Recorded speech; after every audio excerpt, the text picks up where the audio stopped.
नमस्कार, आज की बात में आपका स्वागत है। आज मैं आपको मुंबई से आई कुछ तस्वीरें दिखाना चाहता हूं। ये तस्वीरें मजदूरों की हैं, ये तस्वीरें बेबसी की हैं, ये तस्वीरें एक झूठ और अफवाह की वजह से इकट्ठा हुई भीड़ की हैं। ये तस्वीरें आंखों में आंसू लाने वाली तस्वीरें हैं। बात छोटी सी है, मजदूर जहां भी हैं अपने घर जाना चाहते हैं। अब उन्हें इस बात का यकीन हो गया कि ट्रेन उन्हें उनके घर ले जाएंगी। इस विश्वास की वजह से सड़कों पर मजदूर अब कम हुए हैं और वो रेलवे स्टेशन की तरफ आशा भरी निगाहों से देख रहे हैं। देखे भी क्यों ना। मुझे अभी डिटेल्स मिली है, जो मजदूर बिहार जा उनके लिए कल 66 ट्रेन चलाई जाएंगी और बिहार के अलग अलग जिलों में, जिसके नाम मेरे पास में है, अररिया, सहरसा, मोतिहारी, गया, समस्तीपुर, कटिहार, दरभंगा, पूर्णिया, मधुबनी, छपरा, हाजीपुर, ऐसे तमाम जिले बिहार के हैं जहां पर ये ट्रेन जाएंगी। कल में 1,07,000 मजदूरों को इन जिलों में उनके घरों में पहुंचाया जाएगा। इससे उम्मीद तो बनती है, लेकिन कुछ लोग इस उम्मीद का, मजदूरों की इस बेबसी का, गरीबों की नादानी का फायदा उठाकर उन्हें गुमराह कर देते हैं। शायद इसके पीछे साजिश हो, पॉलिटिकल फायदा उठाने की कोशिश हो। मुंबई में हजारों मजदूर आज स्टेशन पर जमा हो गए। न सोशल डिस्टेंसिंग, न कोरोना का खौफ, बस उन्हें यह पता चला था कि ट्रेन बिहार जाने वाली है और वो उन्हें घर ले जाएगी। मुंबई के बांद्रा टर्मिनस में आज सुबह अचानक हजारों की संख्या में मजदूर इकट्ठा हो गए। कोई उत्तर प्रदेश जाना चाहता था, ज्यादातर वो लोग थे जो बिहार जाने के लिए स्टेशन पर पहुंचे थे। अफवाह ये उड़ी थी कि यूपी और बिहार के जितने भी मजदूर हैं उनके लिए रेलवे ने ट्रेन का इंतजाम किया है और उन्हें टिकट लेने की जरूरत नहीं है। इस अफवाह को सच मानकर मजदूर दूर दूर से बांद्रा टर्मिनस पहुंच गए, लेकिन हजारों लोगों की भीड़ के बारे में पुलिस को कानो कान खबर नहीं हुई। जो तस्वीरें आप देख रहे हैं ये दोपहर 12 बजे की हैं, बांद्रा स्टेशन के बाहर की हैं। मजदूरों का नंबर देखकर कोई भी कह सकता है कि कहीं कोरोना का कोई खौफ, कोई डर तो नहीं है। हजारों मजदूर सिर पर सामान रखे एक दूसरे को धक्का दे तो आगे बढ़ रहे हैं। सामान लेकर आए हैं, इसका तो उन्हें पूरा भरोसा है कि ट्रेन मिलेगी। बच्चे भी हैं, महिलाएं भी हैं, बुजुर्ग भी हैं।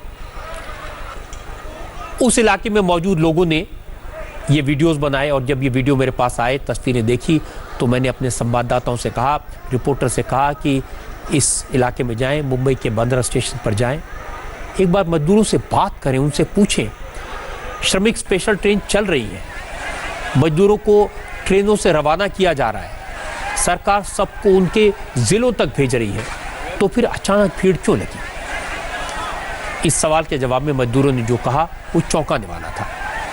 मजदूरों का कहना था कि उनके पास पुलिस स्टेशन से फोन कॉल आया था और कहा गया था कि आपके घर जाने के लिए ट्रेन का इंतजाम हो गया है, आप फौरन बांद्रा स्टेशन पहुंचे।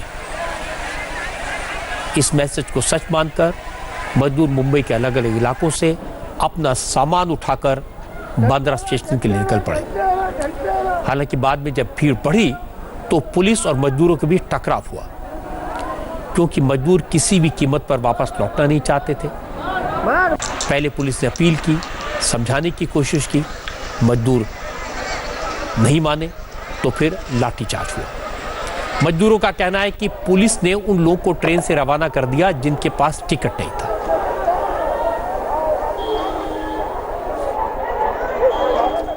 किस लिए यहाँ पर इकट्ठा हुए? सर गांव जाने के लिए है। हमको 15 दिन इंतजार करने के बाद भी आज फोन आया है, लेकिन फिर भी हम लोग को जाने को नहीं मिला। और फोन भी आया तो कम टाइम में आया। हमारे 10 बजे आज फोन आया और 12 बजे ट्रेन था, लेकिन हम लोग आया स्टेशन पे, लेकिन अंदर ट्रेन में बैठ नहीं पाया। हम लोग बाहर ही रह गया। पुलिस वाले मार मार के डंडे से ट्रेन आने की जानकारी आप लोगों को दी गई थी? हाँ दी गई थी। फोन आया था ना, 10 बजे फोन आया था कि जाओ बांद्रा ट्रेन में, तुम्हारा आज ट्रेन है। और हम लोग सर हम धारावी में रहते हैं, 90 फीट रोड से हम आए हैं। सर फोन आया मुझे कि मतलब आप लोग को आना है, गाड़ी जा रही है। और सर हम लोग को खाने के लिए भी पैसा नहीं है। हम लोग सरकार से, बिहार की सरकार से अभेद करते हैं कि हमको ट्रेन चाहिए।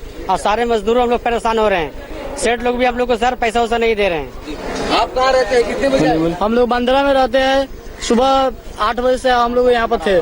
तो बोला गया फोन करके जो गाड़ी आ गया है, आ जाओ सब। ये फोन किसका आया था? थाने से आया था कॉल, पुलिस ने निर्मल नगर से कॉल किया गया था और फिर बोला गया था जे हम लोग आ जाओ, टोकन नंबर दिया था जे आ जाओ तुम लोग के 8 नंबर गेट पर गाड़ी, आप 18 नंबर गेट पर गाड़ी आ गया है, आप लोग के लिए गाड़ी जाने वाला है। तो फिर मार के आपको कहाँ जाना है कि सूटकेस सर पे लेकर जा रहे हैं? मेरे को बिहार जाना है, मोतिहारी जिला, क्योंकि यहाँ पे सुबह से मैं परेशान हूँ, सूटकेस लेके दौड़ रहा हूँ। और पुलिस स्टेशन से फोन आया था, मैसेज भी आया था, टोकन नंबर भी आया था। उसके बाद भी 18 नंबर गेट से आगे हमको भेजे और एकदम गेट पे जाके ना आगे एकदम वहाँ पे फिर पुलिस वाला मारे भी हैं, 2-3 पैना मेरे को भी मारे हैं। हमारे को फोन किया गया कि आप लोगों का ट्रेन आज है, आप आओ और आपकी ट्रेन यहाँ से खुलने वाली है। हम लोगों ने आए तो यहाँ पे पुलिस वाले डंडा मार मार के भगा रहे हैं। अब हमारे को देखिए सर, यहाँ पे टोकन नंबर भी मिला है, पूरा फॉर्म फिलअप भी करा हुआ है, पूरा ओके है हमारा। बोला गया था आज आपकी ट्रेन है, आप यहाँ से छूटी की नहीं छूटी? कोई ट्रेन छूटी यहाँ से? छूटी, लेकिन जिसने घूस दिया, पैसा दिया, उसको लेके जाया गया। हमारे पास टोकन नंबर रहते हुए भी हम नहीं जा पाए। अब आप सोच रहे होंगे वो कौन था जिसने इन मजदूरों को फोन किया? क्या वाकई में पुलिस ने फोन किया? इसकी हमने जांच की है, लेकिन वो आपको दिखाऊं उससे पहले मैं आपको कुछ और लोग की बात सुनाना चाहता हूं। हमारे संवाददाता राजीव सिंह ने स्टेशन पर जो लोग थे उनसे पूछा। वो लोग कह रहे थे कई दिन से घर जाने का इंतजार कर रहे थे, अभी तक नंबर नहीं आया, कल फोन आया इसलिए सामान बांधकर स्टेशन पहुंच गए, लेकिन यहां पुलिस ने वापस जाने को कहा। राजीव सिंह जिस वक्त मजदूरों से बात कर रहे थे उसी दौरान पुलिस के जवान मौके पर आए, मजदूरों को वापस जाने के लिए कहा। माइक से अनाउंसमेंट किया गया, अभी कोई ट्रेन नहीं है, आज की ट्रेन रवाना हो चुकी है, अगली ट्रेन होगी तो उसके बारे में आपको जानकारी देंगे, भीड़ मत लगाइए, घरों को लौट जाइए। पुलिस को भी अपना फर्ज पूरा करना है, लेकिन मजदूर भी मजबूर है। उनकी डिमांड क्या है? छोटी सी बात है, हमें घर जाना है। मुसीबत के समय वो अपने परिवार के साथ रहना चाहते हैं, क्योंकि भविष्य क्या होगा इसका पता नहीं, इसलिए वो अपनी बात पर अड़े रहे। और मजदूरों ने जब बात नहीं सुनी तो पुलिस ने एक हल्का लाठीचार्ज किया।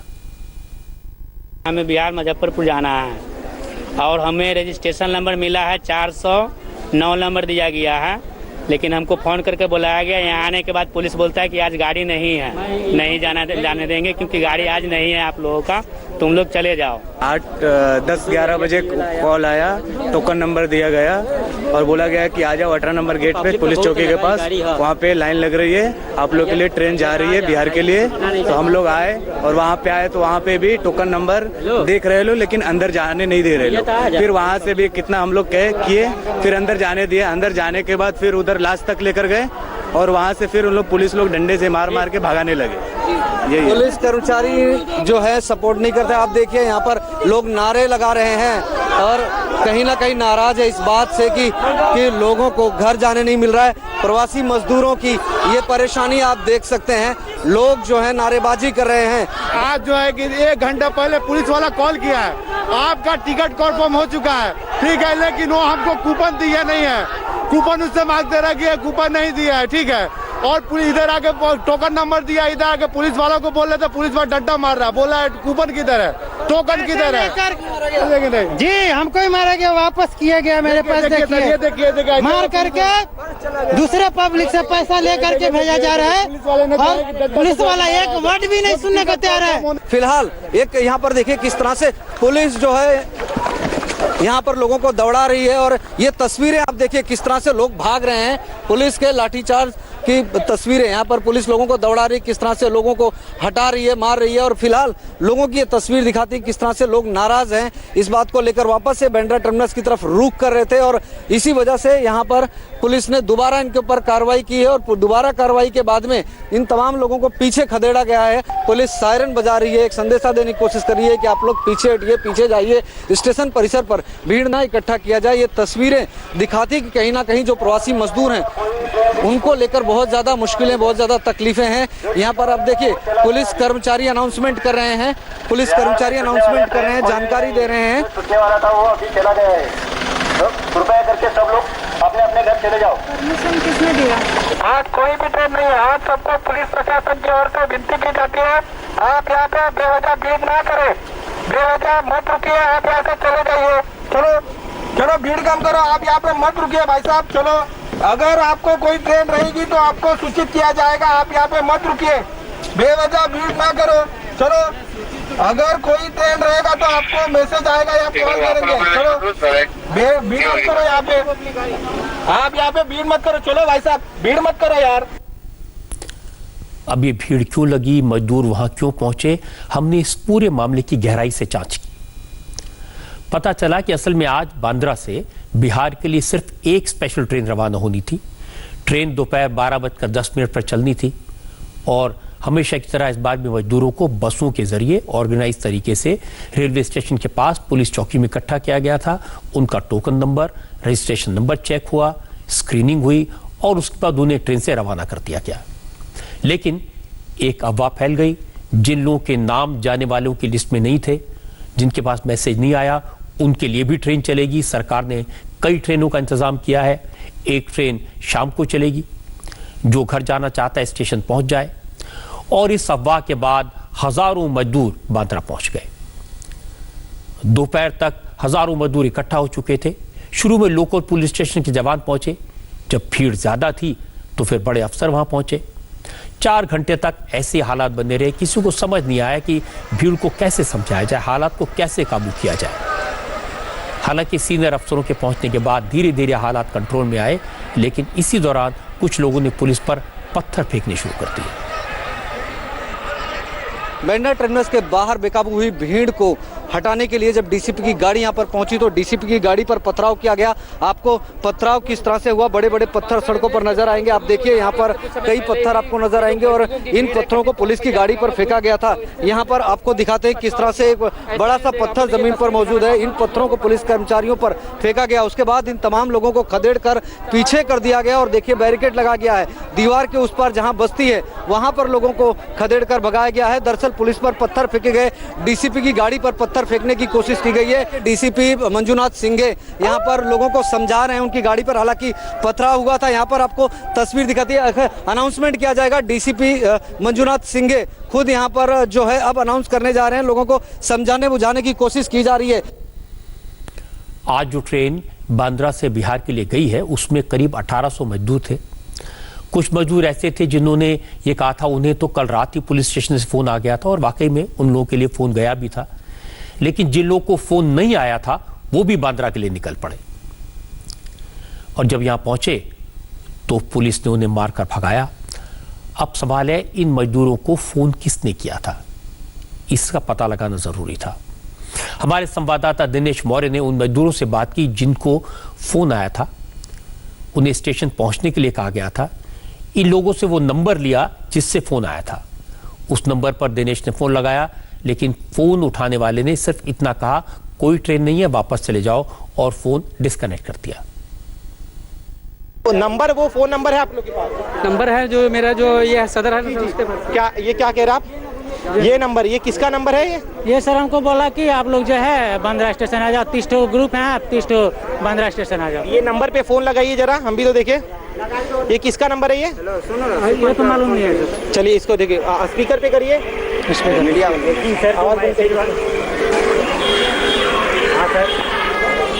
हेलो, हाँ सर, हम लोग स्टेशन पे सुबह से ही खड़े हैं, हम लोग को बुला लिए, यहाँ से कोई साधन है ही नहीं। जी भाई साहब, कौन बात कर रहे हैं? नंबर क्या भाई साहब कौन बात कर रहे हैं आप? अरे नंबर क्या दिया था, घर के जो बात के फोन आ गया था बाबू। नहीं, लेकिन भाई साहब आप कौन बात कर रहे हैं? इन्होंने फोन कट कर दिया। हम दोबारा कोशिश, आप ये पकड़ी जरा। ये एक नंबर हमें मिला है जिसमें रविंद्र मोहाने नाम का एक शख्स है जिसका नंबर हमें मिला है। इस नंबर से हम बात करेंगे, जानने की कोशिश करेंगे कि ये कौन साहब है, क्या कहना है इनका।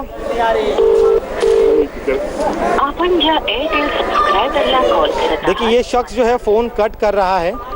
हम कोशिश करेंगे, इनसे बात करेंगे दोबारा कि आखिर ये कौन है, किसने इनको फ़ोन किया था और आखिर कैसे ये जो है इन देख रहे अभी भी यात्री यहाँ पे इतनी बड़ी संख्या में मौजूद हैं। ये सभी गांव जाना चाहते थे। जिस शख्स ने इन्हें फ़ोन किया था हम उसे लगातार फ़ोन ट्राई करने की कोशिश कर रहे हैं ताकि वो उठा ले, ताकि पता चल सके कि आखिर वो कैसे यहाँ पर है। और ये तमाम यात्री अभी भी यहाँ पर मौजूद है। जो बड़ी भीड़ थी उसे हटा दिया गया। हमारे संवाददाता दिनेश मौर्य ने डीसीपी मंजुनाथ शिंगे से पूछा, क्या उन्होंने इसके तह में जाने की कोशिश की? क्या पुलिस ने पता लगाया कि कौन था इसके पीछे? डीसीपी ने कहा कि लोगों के बीच एक अफवाह सर्कुलेट हुई थी, इसलिए भीड़ लग गई। पुलिस की तरफ से किसी को कोई फोन कॉल नहीं किया गया था और जिसने भी यह गड़बड़ी की है उसको पकड़ा जाएगा, उसके खिलाफ एक्शन लिया जाएगा। सिंघे साहब, आपसे आप लगातार कन्विंस कर रहे थे, क्या आपने कहा जिसे सुनकर ये मजदूर चले गए? वो रूमर था कि ट्रेन शाम को भी एक ट्रेन है, और रूमर की वजह से लोग आए थे माइग्रेंट लेबर्स, सिर्फ निर्मल नगर के नहीं है, बाकी बाहर साल धारावी, सायन, चेंबूर, माहिम, उधर से भी लोग आए थे। उनको हमने समझाया कि ये रूमर है, ये सच नहीं है। तो वो सच सुनने के बाद मुंबई पुलिस का उन्होंने सुना और फिर अपने अपने घर निकल गए। सर, लेकिन सवाल ये भी कि ये रूमर फैलाया किसने, क्यों? इसके पहले हमने बांद्रा वेस्ट में, वो हम इन्वेस्टिगेट करेंगे। अभी ट्रेन का जैसे शेड्यूल होता है रेलवे स्टेशन में पता चलता था, अगर ऐसा कोई स्प्रेड किया है वो अभी वी विल सी। तो इसके अलावा और एक चीज़ है, क्योंकि जब भी कभी किसी मजदूरों को यहाँ पर लाया जाता है ट्रेन में, बाकायदा बस भरी जाती है, जो जिनकी सूची में होता है नाम उन्हीं को यहाँ पर आते हैं। लेकिन आज ऐसा क्या हुआ कि इतनी संख्या में यहाँ पर लोग पहुँच गए? देखिए, अगर ट्रेन था ही नहीं है तो हम आप कौन से लिस्ट पे उनको बुलाएंगे? लोग अपने अपने मन से अलग अलग जगह से आया हुआ है, तो रूमर के वजह से लोग आए थे, हमने उनको समझाया, वो वापस चले गए। मजदूर वाकई में परेशान हैं। उनकी इस मुसीबत को देखते हुए आज सरकार ने एक बड़ा फैसला भी किया है। अब तक ट्रेन चलाने के लिए राज्य सरकारों की डिमांड और क्लियरेंस जरूरी होती थी, इसमें काफी वक्त लग रहा था। राज्य सरकार लिस्ट बनाती थी, फिर वो दूसरे स्टेट को देती थी, फिर वो क्लियर करते थे, फिर रेलवे मिनिस्ट्री पर आती थी। अब फैसला ये हुआ है कि रेल मंत्रालय अपने आप ट्रेन चलाएगा, मजदूरों को उनके घर भेजेगा। इसके बारे में सिर्फ होम मिनिस्ट्री को इन्फॉर्म करना होगा। कल जब मैंने रेलवे मिनिस्टर पीयूष गोयल से बात की तो ये सुझाव दिया था। इसी तरह का सुझाव दिल्ली के मुख्यमंत्री अरविंद केजरीवाल ने भी दिया था। मैं इतना जरूर कहूंगा कि रेलवे ने ट्रेन चलाने में बहुत चुस्ती दिखाई है, कोई कमी नहीं छोड़ी है। वो बार बार इस बात को लेकर अटक जाते थे कि जिस राज्य में ट्रेन जानी है वहां से क्लियरेंस नहीं आई, वहां से डिमांड नहीं आई। अब ये रास्ता, ये बाधा दूर हो गई है। अब तक मजदूरों को घर पहुंचाने के लिए रेलवे की तरफ से 1700 से ज्यादा ट्रेन चलाई जा चुकी हैं। सिर्फ उत्तर प्रदेश का अगर उदाहरण लें तो योगी आदित्यनाथ ने 800 से ज्यादा ट्रेनों की डिमांड की थी, वो सारी ट्रेन चली है। एक मोटा मोटा हिसाब लगाया जाए तब तक देश में अलग अलग जगहों पर फंसे करीब 20 लाख मजदूरों को रेलवे ने उनके घरों पर पहुंचाया है। और इसके लिए रेलवे ने अपनी जेब से करीब 1000 करोड़ रुपए खर्च किए, क्योंकि सिर्फ 85% जो खर्चा है वो रेलवे दे रही है और 15% सिर्फ राज्यों को देना पड़ रहा है। तो 1000 करोड़ रुपए रेलवे ने खर्च किए हैं, 1700 से ज्यादा ट्रेन चलाई हैं, 20 लाख करीब मजदूरों को उनके घर पहुंचाया है। और जैसा मैं बिहार का आपको बताया कि कल सिर्फ बिहार के लिए हर जिले के लिए 66 ट्रेन चलेंगी देश भर के अलग अलग जगहों से। उत्तर प्रदेश के लिए कल 100 ट्रेन चलेंगी अलग अलग जगह पहुंचाने के लिए। तो गुजरात और बिहार की सरकार ने भी 400 से 500 ट्रेन की रिक्वेस्ट की है और कल से रेलवे रोज 100 से 200 तक ट्रेन चलाएगी। अब जरूरत इस बात की है कि मजदूरों को यह बात ठीक से कम्युनिकेट हो, उनमें भरोसा पैदा हो। आज नहीं तो कल वो ट्रेन में पहुंचकर, ट्रेन में बैठकर अपने घर जरूर जा सकेंगे। और रेलवे मिनिस्टर पीयूष गोयल ने जानकारी दी है कि 1 जून से हर दिन 200 नॉन एसी ट्रेन चलाई जाएंगी, जिसकी ऑनलाइन बुकिंग बहुत जल्दी शुरू होगी। तो ये प्रॉब्लम जल्दी सॉल्व हो जाएगी। जिस तरह से मुंबई में ट्रेन को लेकर अफवाह फैली, उसी तरह से दिल्ली यूपी बॉर्डर पर बस चलने की अफवाह फैली और यहां भी भीड़ इकट्ठी हो गई, खतरा बढ़ गया। आज दोपहर अचानक दिल्ली के गाजीपुर बॉर्डर पर हजारों मजदूर पहुंच गए। इनके साथ महिलाएं थी, छोटे छोटे बच्चे थे। मजदूरों का कहना था, उन्हें खबर मिली कि बस चलने वाली है, अब अपने घर जाएंगे, इसलिए यूपी बॉर्डर पर इकट्ठा हुए। कोई आजमगढ़ जाना चाहता था, तो कोई बदायूं, कोई सिद्धार्थनगर, तो कोई अम्बेडकर नगर। धीरे धीरे सैकड़ों लोग गाजीपुर बॉर्डर पर पहुंचने लगे और इसके बाद बिहार जाने वाले मजदूर भी इकट्ठा हो गए। इसलिए पुलिस को हालात काबू में करने के लिए काफी मशक्कत करनी पड़ी। सुबह से ही यूपी बॉर्डर पर कांग्रेस सेवा दल के कार्यकर्ता भी मौजूद थे। क्योंकि कांग्रेस की तरफ से बसों के इंतजाम की खबर थी, इसलिए बहुत सारे लोग बॉर्डर पर पहुंचे। हमारी संवाददाता विजयलक्ष्मी और पवन नारा, ये दोनों मौके पर पहुंचे, मजदूरों से बात की और पूछा आखिर क्यों इकट्ठा हो गए, इतनी भीड़ क्यों लगी। मजदूरों का सिर्फ यही कहना था, उन्हें बस के बारे में किसी से पता चला, उन्होंने सुना था, उन्हें पता चला कि यूपी और बिहार के लिए सरहद से बसें जाएंगी, बॉर्डर पर इकट्ठा हो जाओ, इसलिए पैदल चलकर बॉर्डर तक पहुंच गए। लेकिन यहाँ पुलिस ने इन्हें रोक दिया। कल जहांगीरपुरी मेट्रो स्टेशन से पैदल चल करके यहाँ गाजियाबाद तक पहुँचे हैं, लेकिन यहाँ पर आए तो आपको बताया गया था कोई व्यवस्था की जाएगी? यहाँ बताया गया था, यहाँ से ये बताया गया था कि बसें चालू हो रही है, चल रही है यहाँ पे यूपी वालों के लिए, बिहार वालों के लिए बसें चालू हो रही हैं। बाकी यहाँ पे आने के बाद यहाँ पे कुछ भी नहीं है। बताया गया था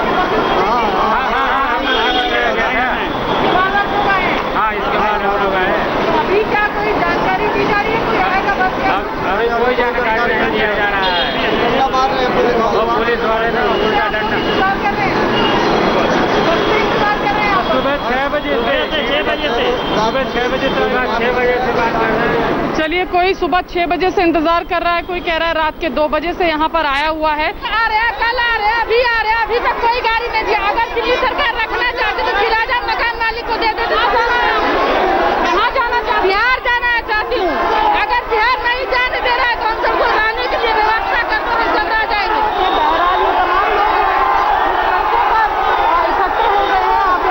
देख सकते हैं दिल्ली गाजियाबाद बॉर्डर की ये तमाम तस्वीरें हैं जो हम आपको दिखा रहे हैं।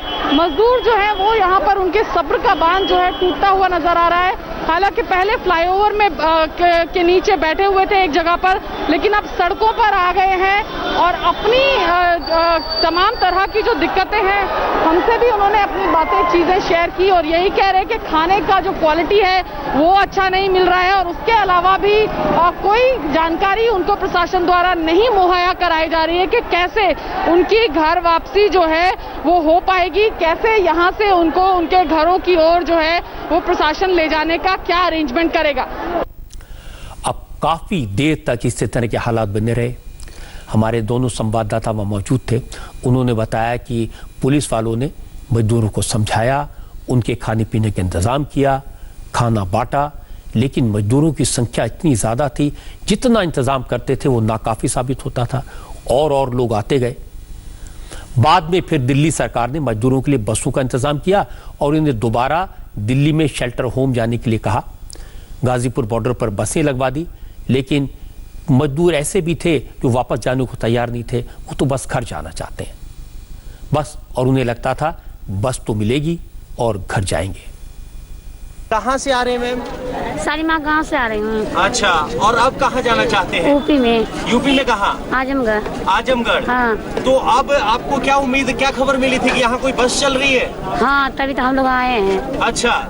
मेरी माँ का तबीयत खराब है ज्यादा। हाँ, इसीलिए तो हम जा रहे हैं। अच्छा, संदेश ये मिला था कि यहाँ से बस चल रही है। हाँ। क्या खबर मिली, क्या संदेश था? यूपी से बसें चलने लगी हैं, यूपी से बसें चलने लगी है, लेकिन यहाँ पे खदेड़ रहे हैं, यहाँ से खदेड़ रहे उधर, जैसे हम लोग कीड़ा मकोड़ा हैं, इधर ऐसे ये लोग परेशान करते हैं पुलिस वाले। तो ये यहाँ से यहाँ खदेड़ दिए, वहाँ से वहाँ खदेड़ दिए, नहीं अंदर जाओ, ऐसे है ऑनलाइन करो, जिसकी सुविधा ना है ऑनलाइन करवाने को कैसे करवाएगा ऑनलाइन? आप तो बसों में भर के ले जाएंगे। कहाँ ले जाएंगे? ये तो वापस दिल्ली और ये बसें कहाँ तक जा रही है? दिल्ली छोड़ रहे हैं, यूपी जा रही है। उसको ले जाकर भर्ती कर रहे हैं सर। इन लोग शेल्टर होम ले जा रहे हैं, वहाँ से बस लेके जाएंगे ना, ऐसे तो नहीं जा सकती ना कि सीधे उठा के ले जाए। हाँ सर, तो बस जिले वाइज बस चलेंगी। हाँ सर, तो कोशिश ये है कि जिले वाइज बस ले जाके ले जाया जाए आप लोगों। लेकिन ये समझो सर, ले जाके उसको छोड़ दे रहेंगे। आप यहाँ क्यों पहुँचे थे गाजीपुर बॉर्डर पे, क्या संदेश मिला था आपको? संदेश ऐसे ही मिला हुआ था कि बस चलेगी कल से। कल से बंदेश जी बस हाँ, चलेगी जी। तो कहाँ जाना चाहते हैं आप? जी, यूपी श्रावस्ती जिला में। अच्छा, तो आए तो क्या हुआ?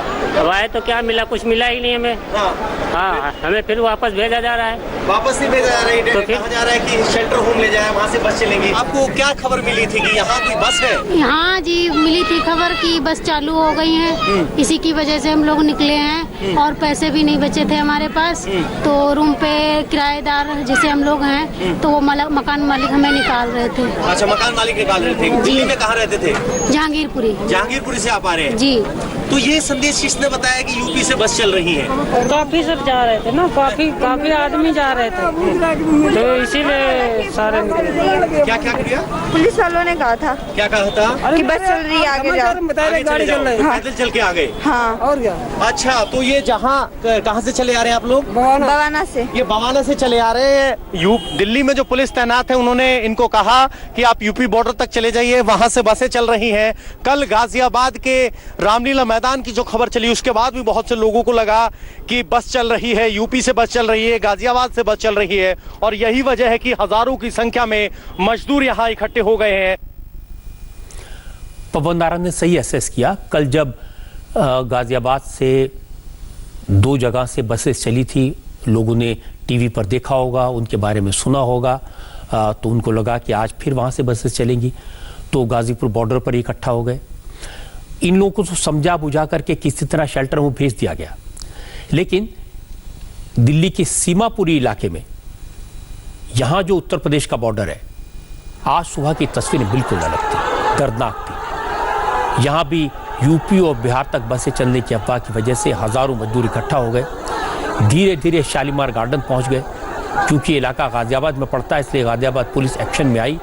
पहले तो उन्हें वापस जाने को कहा, मजदूर नहीं माने तो पुलिस ने लाठीचार्ज किया और मजदूरों को दोबारा दिल्ली की तरफ भेज दिया। सड़कों पर मजदूर फटक रहे थे, और जब इधर उधर फटकते हैं तो लोग उनकी मजदूरी का फायदा उठाते हैं। ट्रक वालों ने मजदूरों को ठगा, ट्रक वालों ने लूटा, और मजदूरों के लिए बसों का इंतजाम करने वाले नेता भी सड़क पर राजनीति करते नजर आए। मजदूरों को बसों में भरकर भेजना है, इसको लेकर आज दिन भर चर्चा इसलिए भी हुई और मजदूर इसलिए भी परेशान रहे क्योंकि कल से यह खबर थी कि प्रियंका गांधी ने मजदूरों को यूपी पहुंचाने के लिए 1000 बसें चलाने का इंतजाम किया है। और कांग्रेस के लोग पूरी ताकत से लोगों को यह बताने में जुट गए कि कांग्रेस बसें चलाएगी, आपको घर पहुंचेगी। लेकिन कोरोना की वजह से इस जमाने में बसें चलाना इतना आसान काम नहीं है। ऐसा नहीं है कि आपको रैली करनी है, आपने बसें लाए, लोगों को भरा और छोड़ दिया। पाबंदियां हैं, नियम है, कई तरह की परमिशंस की जरूरत होती है।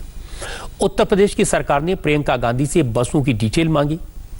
प्रियंका गांधी के ऑफिस की तरफ से यूपी सरकार को जिन 1000 बसों की डिटेल भेजी गई, उनमें से कई registration number car, motor bike, 3 wheeler और एम्बुलेंस के मिले। कांग्रेस की तरफ से यूपी सरकार को कुल 1049 गाड़ियों का रजिस्ट्रेशन नंबर भेजा गया। इसमें बताया गया था कि ये सारी बसें कांग्रेस की तरफ से मजदूरों को घर पहुंचाने के लिए यूपी बॉर्डर पर पहुंच रही हैं और सरकार की परमिशन का इंतजार है। बात तो ठीक थी, लेकिन कांग्रेस की तरफ से जो लिस्ट दी गई थी, इसकी जांच की गई तो उनमें से 31 नंबर ऑटो रिक्शा के थे और 3 व्हीलर के थे, जबकि 69 नंबर एम्बुलेंसेस के, ट्रक्स के और टाटा मैजिक और कारों और स्कूल बसों के थे। 70 रजिस्ट्रेशन नंबर ऐसे जिनकी कोई डिटेल नहीं मिली। यानी जो 1049 बसों की डिटेल भेजी थी, उनमें से 170 नंबर बसों के बजाय दूसरी गाड़ियों के थे। अब चूंकि कांग्रेस तरफ से दी गई बसों के नंबर्स की लिस्ट में काफी गड़बड़ थी, इसलिए बीजेपी ने मौका ढूंढा, कांग्रेस पर हमला किया। यूपी सरकार के मंत्रियों ने सवाल उठाए, लेकिन इन सवालों का जवाब देने के बजाय कांग्रेस के नेता सड़क पर उतर आए। कांग्रेस के नेताओं ने यूपी सरकार से परमिशन मिलने का इंतजार नहीं किया।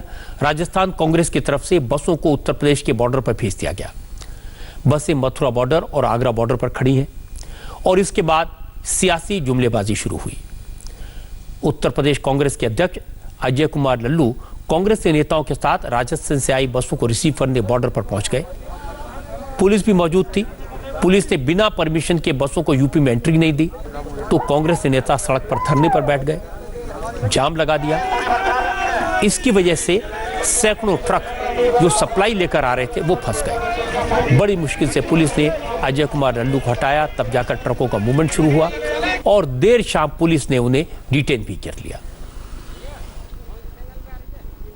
सबसे पहले तो दिखाऊं, ये देखिए उत्तर प्रदेश की पुलिस लगी हुई है। आगरा एसपी खुद यहाँ पर मौजूद हैं। चूंकि कांग्रेस नेता यहाँ पर बैठ गए हैं, देखिए धरने पर अजय लल्लू और तमाम कांग्रेस नेता हैं, समर्थकों के साथ अपने बैठ गए हैं। इनकी डिमांड ये है कि किसी तरीके से जो 500 बसें यहाँ पर लेकर आए उसको अनुमति दी जाए। आखिरकार अनुमति क्यों नहीं दी जा रही है, ये इनकी मांग है।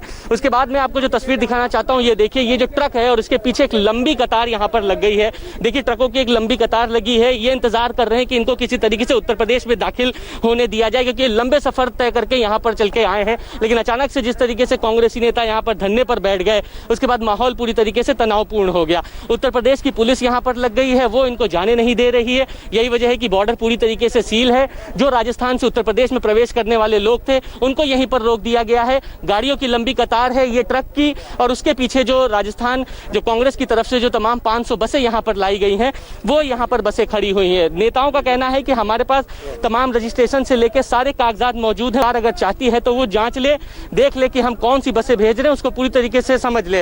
लेकिन फिलहाल अनुमति नहीं दी जा रही है। और अभी देखिए यहाँ पर किस तरीके से जो कांग्रेसी नेता है वो यहाँ पर मौजूद हैं, धरने पर बैठे हैं, इनको हटाया जा रहा है बलपूर्वक। ये देखिए अजय लल्लू यहाँ पर लेट गए हैं। अजय लल्लू को हटाने की कोशिश की जा रही है। तमाम पुलिस बल यहाँ पर तैनात है। अजय लल्लू यहाँ पर बैठे हुए। लग रहा है आपको देखिए, हम बसों की अनुमति चाहते हैं, सरकार जानबूझकर अनुमति पे रोक। क्या इस वजह से अनुमति मिल जाएगी इस तरीके के कार्य? क्यों नहीं दे रहा अनुमति? सवेरे से सरकार भाषण दे रही है टीवी पर। लेकिन आपको नहीं लग रहा है और लोगों को दिक्कत हो रही है पीछे तमाम ट्रक? आखिर 1000 बसें हमारी तैयार है, क्यों नहीं हमको अनुमति दे रही है ये सरकार? क्या चाहती है? आखिर कथनी करनी में क्यों अंतर है? क्या गरीब और मजदूर इस देश के नागरिक नहीं है? हमें अनुमति चाहिए। सरकार ने सवेरे से झूठ क्यों बोला है? अनुमति दे, हम बसों को लेकर जाना चाहते हैं, हम लेकर जाएंगे गाजियाबाद, नोएडा। अनुमति दे सरकार। MHA की गाइडलाइंस है जो पूरे सेंट्रल गवर्नमेंट ने सभी स्टेट्स के लिए अप्लाई की है कि इमरजेंसी में, जैसे कोविड इमरजेंसी में पास बनता है आपका, आप कोविड-19 के लिए पास अप्लाई करिए, पास बनेगा, गाड़ी का पास रहेगा, हम लोग जाने देंगे। तो कहना आप लोग गाड़ी नहीं आने दे रहे, बस नहीं अंदर आने दे रहे, हम लोग सिर्फ और सिर्फ पास के कारण नहीं आते। अगर प्रियंका गांधी गरीब मजदूरों के लिए बसें प्रोवाइड करना चाहती हैं, मजदूरों की मदद करना चाहती हैं, मजदूरों को घर वापस भेजने का काम करना चाहती हैं, तो इसमें कुछ भी गलत नहीं है। सबको इसका साथ देना चाहिए। लेकिन यह भी सही है कि प्रियंका के ऑफर का फायदा उठाकर कांग्रेस के नेता उत्तर प्रदेश की सरकार को नीचा दिखाने की कोशिश में लग गए हैं। उत्तर प्रदेश में जो कांग्रेस के लोकल लीडर्स हैं वो ये साबित करना चाहते हैं कि योगी आदित्यनाथ को मजदूरों की चिंता नहीं है, प्रियंका गांधी को सारी चिंता है। ऐसा टकराव होगा तो फिर बीजेपी के लोग भी सवाल उठाएंगे। और उन्होंने पूछा, अगर वाकई में प्रियंका को मजदूरों की चिंता है तो मजदूर तो पंजाब में भी पैदल चल रहे हैं, राजस्थान में भी पैदल चल रहे हैं, और सबसे ज्यादा मुसीबत में तो महाराष्ट्र में है। इन सब राज्यों में कांग्रेस पावर में है। तो अगर प्रियंका गांधी मजदूरों की मदद के लिए बसें चलाना चाहती हैं इन राज्यों में, तो कहीं कोई दिक्कत नहीं होगी। और फिर ऊपर से कांग्रेस ने बसों की जो लिस्ट भेजी, जाहिर है वो प्रियंका गांधी तो नहीं तैयार की होगी, जिन भी लोगों ने तैयार की उसमें बहुत सारे 3 व्हीलर के नंबर थे, बहुत सारे 2 व्हीलर के नंबर, बहुत सारे एम्बुलेंस के नंबर। इससे बीजेपी के लोगों को और सवाल उठाने का मौका मिला। लेकिन मैं ये कहूंगा कि मजदूरों के काम में सियासत नहीं होनी चाहिए। अगर कांग्रेस बसेस प्रोवाइड कर रही है तो उत्तर प्रदेश की सरकार को उनका इस्तेमाल करना चाहिए। अगर मान लीजिए 200, 250, 300 बसों के नंबर गलत हैं, उनके सर्टिफिकेट ठीक नहीं है, तो कोई बात नहीं, जो बाकी 700, 800 बसें बची हैं उनका इस्तेमाल कर लेना चाहिए। लेकिन कांग्रेस को यह कहने की कोशिश नहीं करनी चाहिए कि योगी आदित्यनाथ ने मजदूरों को उनके घर पहुंचाने के लिए कुछ नहीं किया। मेरे पास कुछ डिटेल्स हैं जिससे पता चलेगा कि योगी आदित्यनाथ ने कितना काम किया मजदूरों को घर पहुंचाने के लिए। और ये वाकई में रिसर्च से पता चला, ये आंखें खोलने वाली फिगर्स हैं। उत्तर प्रदेश में अब तक 682 ट्रेन कई राज्यों से 8,85,863 मजदूरों को लेकर पहुंची हैं और उनके घर पहुंचा चुकी हैं। सबसे ज्यादा गोरखपुर में 11 ट्रेन से 1,33,552 मजदूरों को घर पहुंचाया गया है। 300 ट्रेन तो अकेले गुजरात से मजदूरों को लेकर उत्तर प्रदेश पहुंची।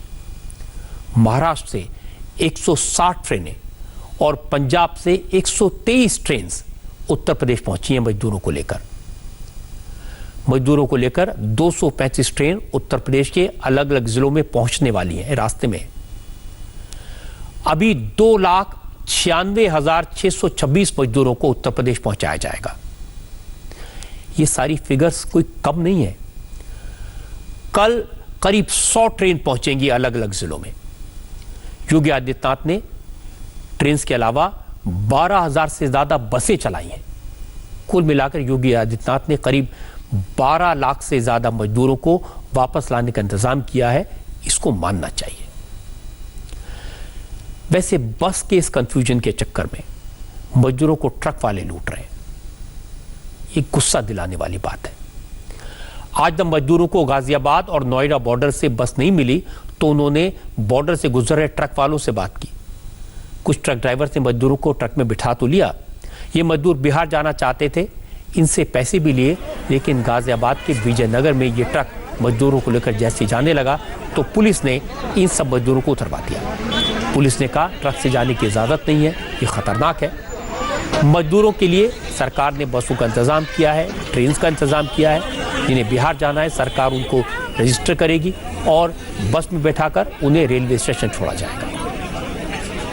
जो मजदूर यूपी बॉर्डर से ट्रक में बैठ रहे थे उन्हें तो पुलिस ने रोक लिया, लेकिन हजारों मजदूर मुंबई, ठाणे समेत कई दूसरे शहरों में ट्रकों में बैठकर यूपी और बिहार की तरफ निकल पड़े। इन मजदूरों को ट्रक वाले उनके घर तक छोड़ने की बात करते हैं। इनसे मोटी रकम वसूली जाती है। ट्रकों में मजदूरों को भीड़ बकरियों की तरह लादा जाता है, लेकिन यूपी और एमपी के बॉर्डर पर चेकिंग होती है।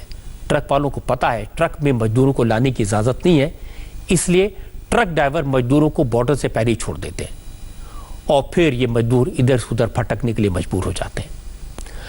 हमारे संवाददाता पवन नारा ने पलवल मथुरा बॉर्डर पर इसी तरह के ट्रक को पकड़ा।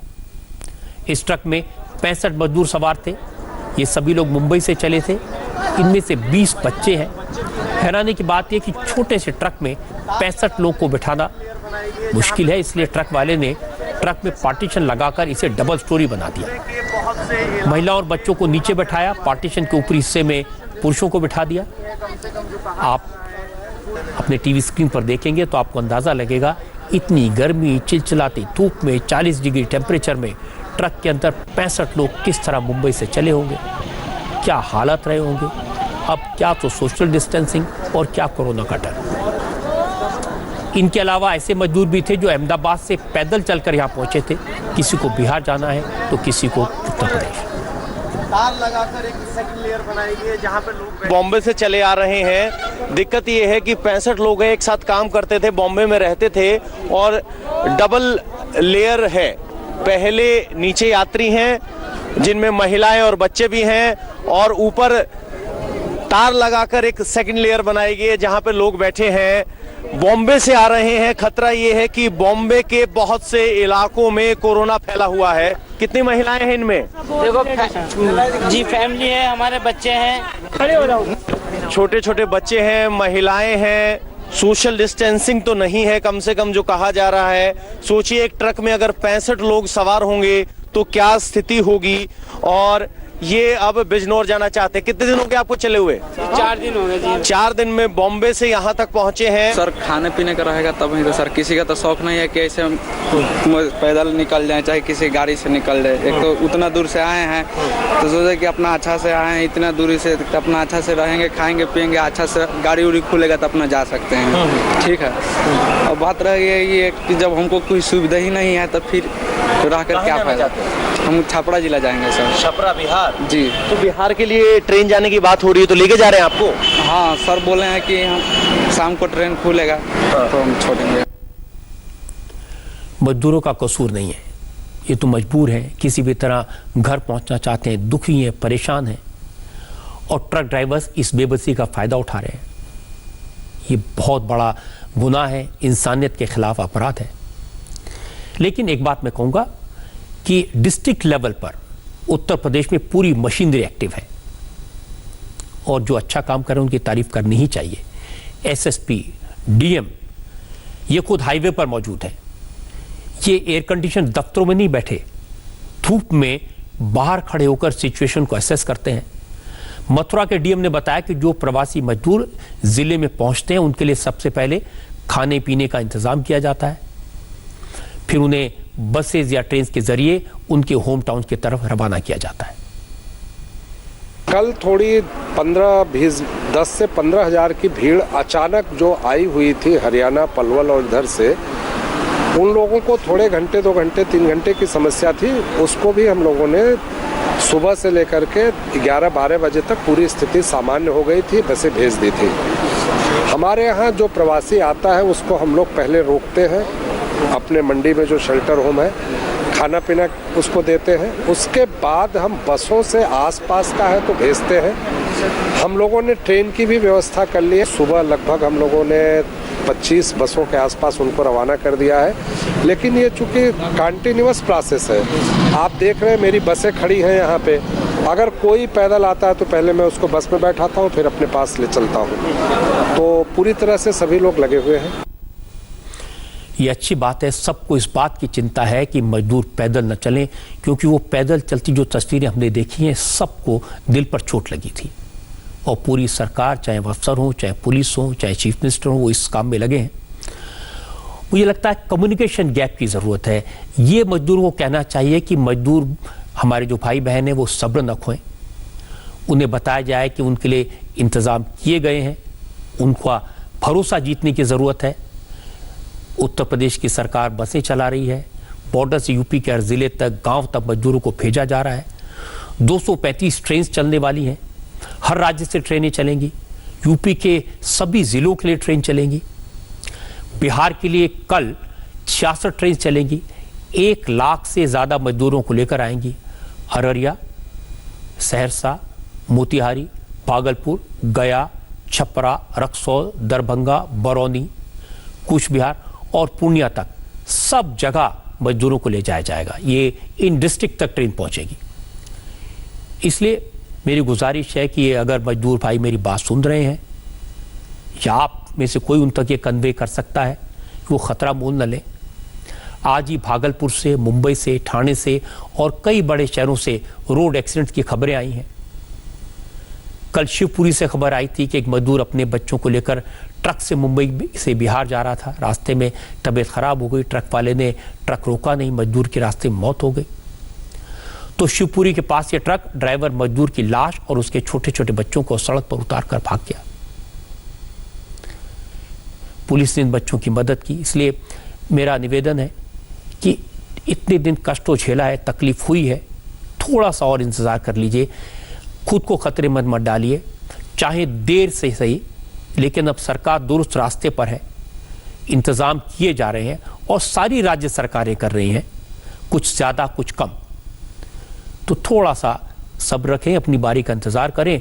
किसी ट्रक वाले के चक्कर में तो बिल्कुल मत पड़िए, किसी दलाल के बातों में मत आइए, पैदल सफर मत कीजिए। सबको आपकी चिंता है, सब आपके साथ हैं और सबको आपके सम्मान की चिंता है। सब लोग प्रवासी मजदूरों के लिए लड़ रहे हैं, उनको मदद करने की कोशिश कर रहे हैं, जिससे जो बन पड़ता है वो कर रहा है। लेकिन कभी कभी प्रवासी मजदूर भी गड़बड़ करते हैं। एक वीडियो आज मेरे पास में आया। इस वीडियो में स्टेशन पर स्पेशल ट्रेन रुकी और मजदूर प्लेटफॉर्म पर उतरकर खाने का सामान लूटने लगे। जांच की पता चला ये वीडियो झांसी रेलवे स्टेशन का है, प्लेटफॉर्म नंबर 2। यहां पर एक ट्रेन प्रवासी मजदूरों को लेकर पहुंची थी। झांसी रेलवे स्टेशन पर रेलवे की तरफ से मजदूरों के खाने पीने का इंतजाम किया गया था। स्टेशन पर खाने का पर्याप्त सामान था, क्योंकि रेलवे को पता था कितने मजदूर आने वाले हैं। लेकिन जैसे ही ट्रेन रुकी, मजदूरों को इस सामान बांटा जाना था, लेकिन सामान बंटता इससे पहले ही मजदूरों ने खाने के लिए लूट मचा दी। जिसके हाथ में जो लगा वही लेकर अपने अपने डब्बे में चढ़ गए। हमारे संवाददाता विकास शर्मा ने बताया कि तस्वीरें 18 मई की कल की है। झांसी स्टेशन पर दोपहर 1 से 2 बजे के बीच प्लेटफॉर्म नंबर 2 और 3 पर 2 ट्रेन पहुंची थी, जिसकी वजह से मजदूरों को लगा कहीं खाना कम न पड़ जाए और इस चक्कर मजदूरों ने खाने के लिए भगदड़ मचा दी।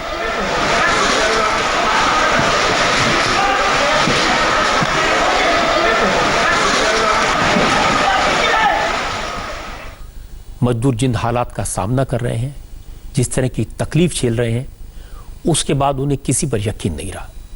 और ये सबसे बड़ी दिक्कत है। खाने का इंतजाम इन्हीं मजदूरों के लिए किया गया था और अपना ही खाना इन मजदूरों ने लूट लिया। ये देखकर दुख भी होता है, लेकिन इसके लिए मैं मजदूरों को दोष नहीं दूंगा। इसके लिए हालात जिम्मेदार हैं। ये सरकार की, हम सब की जिम्मेदारी है कि मजदूरों में सिस्टम के प्रति भरोसा पैदा हो, और जब ये भरोसा पैदा होगा तो न वो सड़क पर चलेंगे न खाना लूटेंगे। आज एक हैरान करने वाली खबर नागपुर से आई।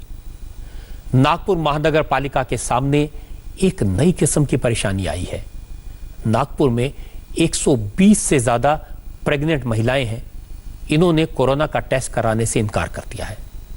दरअसल नागपुर महानगर पालिका ने मोमिनपुरा और सतरंजीपुरा की 300 गर्भवती महिलाओं को कोरोना टेस्ट कराने का फैसला किया था। कोरोना टेस्ट के लिए ड्राइव शुरू किया गया। 178 गर्भवती महिलाओं ने कोरोना टेस्ट के लिए स्वाब दिया, सैंपल दिए, जिनमें से 6 गर्भवती महिलाओं की कोरोना रिपोर्ट पॉजिटिव आई।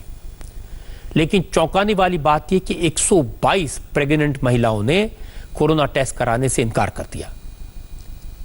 इन्होंने जांच के लिए स्वाब का सैंपल देने से इनकार कर दिया। इनका कहना है कि रमजान का महीना है, रोजे चल रहे हैं। इन गर्भवती महिलाओं का कहना है कि वो रोजे से हैं और इस दौरान कोरोना जांच के लिए सैंपल नहीं देंगे।